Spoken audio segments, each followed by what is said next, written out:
Iya, aku minasan, welcome again with Mr. di sini. Sedikit ngomongin salah satu bajak laut paling legendaris pada masanya. Siapa lagi kalau bukan Rox the Sebek, memiliki kru yang nantinya menjadi Yonko di era selanjutnya. Udah membuat kita semua segan dan bertanya, seberapa kuat sebenarnya Rox the Sebek sampai bisa membawa monster-monster seperti Shirohige, Big Mom, Kaido, dan Shiki.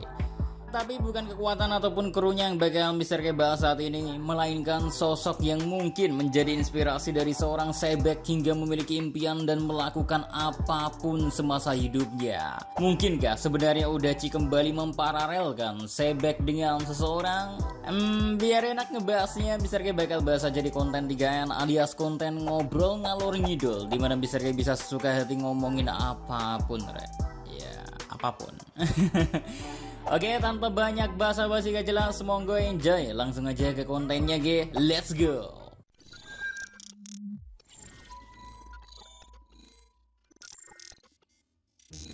Rox the Sebek, seperti yang kita ketahui impiannya adalah menjadi seorang raja dunia. Hal yang mungkin kalau kita ibaratin berarti ya Sebek tuh sebenarnya ingin menjadi Im Sama. Secara orang yang emang memerintah dan bahkan menduduki takhta kosong di Marijua. Ya siapa lagi kalau bukan Im Sama seorang. Menariknya, meski fakta kalau impian dari seorang tuh bisa muncul begitu saja, akan tetapi di One Piece sendiri ya biasanya ada penyebab atau pemicu terlebih dahulu hingga seseorang diperlihatkan hidup dengan impiannya. Nah, melihat Rox the Sebek memiliki impian untuk menjadi raja dunia, sepertinya dia sendiri sudah mengetahui tentang sejarah yang hilang. Era Vine Century yang menceritakan antara pertarungan antara kerajaan kuno dengan aliansi ke-20 kerajaan. Cerita tentang kemunculan bajak laut pertama bernama Joy Boy dengan kerajaannya. Semua itu rasanya sudah diketahui oleh seorang Rox the Sebek. Buktinya aja memiliki impian menjadi raja dunia. Sebek sendiri berarti sudah mengerti dan paham kalau sebenarnya di dunia ini ada seorang yang memerintah. Dan untuk memenuhi ambisinya, ya siapa lagi yang harus mereka lawan kalau bukan pemerintahan dunia, Karena untuk menjadi raja dunia, berarti Rox the Sebek harus berhasil menggulingkan orang yang memerintah saat ini.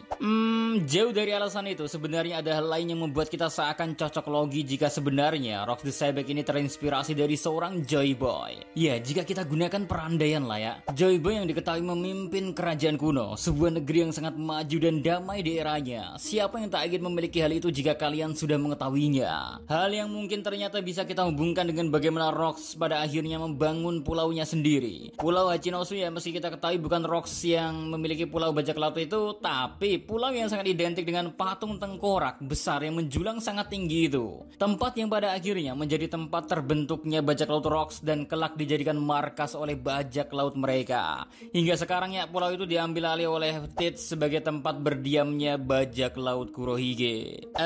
Sampai sini mungkin kalian bertanya-tanya, lantas di mana kemiripan atau paralel yang bisa kita gunain sebagai bukti kalau Sebek tuh terinspirasi dari Joy Boy? Orang bajak laut lain juga sama-sama memiliki tempat persembunyiannya masing-masing. Well, apakah kalian ingat dengan gambaran peta Pulau Jaya yang seutuhnya, Ya, peta yang kalau disatukan menjadi seolah terbentuk tengkorak itu. Pulau yang masih berbentuk seperti itu setidaknya sampai 400 tahun yang lalu. Banyak orang mengira kalau pulau itu sebenarnya merupakan kerajaan kuno yang hilang, yang dulunya sempat menjadi tempat bagi Joy Boy berdiam diri. Bayangin, menjadi seorang bajak laut pertama, Odachi tentunya akan memberikan simbol-simbol yang berhubungan dengan bajak laut dan tengkorak. Tentu menjadi simbol yang tepat untuk diberikan kepada sang bajak laut pertama kita. Apalagi kalian ingat kan dengan perkataan Odachi di salah satu wawancara yang mana dia udah gak sabar untuk menggambar seorang dengan penutup mata khas bajak laut. Ya, dengan banyak diungkapnya informasi tentang Joy Boy di masa lalu oleh Dr. Vegapunk, bukankah hal yang mengejutkan kalau orang yang dimaksud oleh Odachi sendiri ya nantinya adalah Joy Boy, sang bajak laut pertama.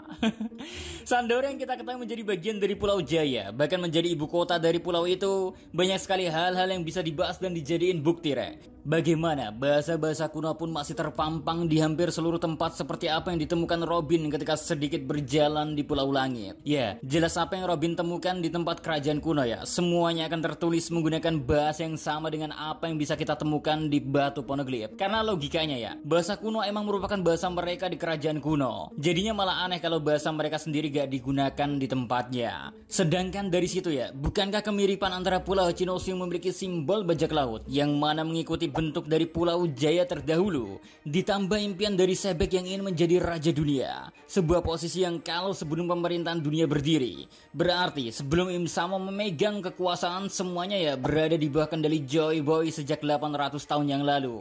Nah, menyandang nama Di, mengetahui cerita tentang sejarah yang sesungguhnya, orang-orang yang merasa hidup dengan tekad Di, Sebek tentu ingin mencoba melakukan apa yang telah dilakukan oleh Joy Boy di masa lalu.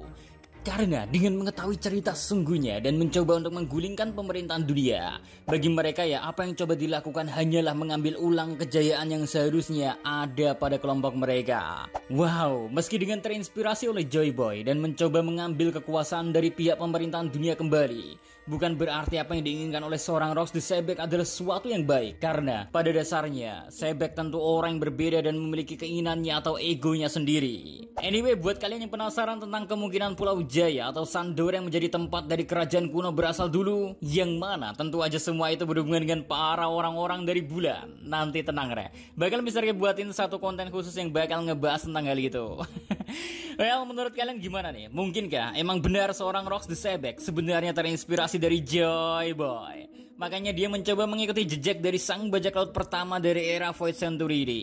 Atau kalian sendiri punya pendapat yang berbeda? Silahkan cicit tweet aja di kolom komentar, oke? Semoga semuanya bakalan jauh lebih jelas ketika kita sudah memasuki arc Pulau Elbaf sih.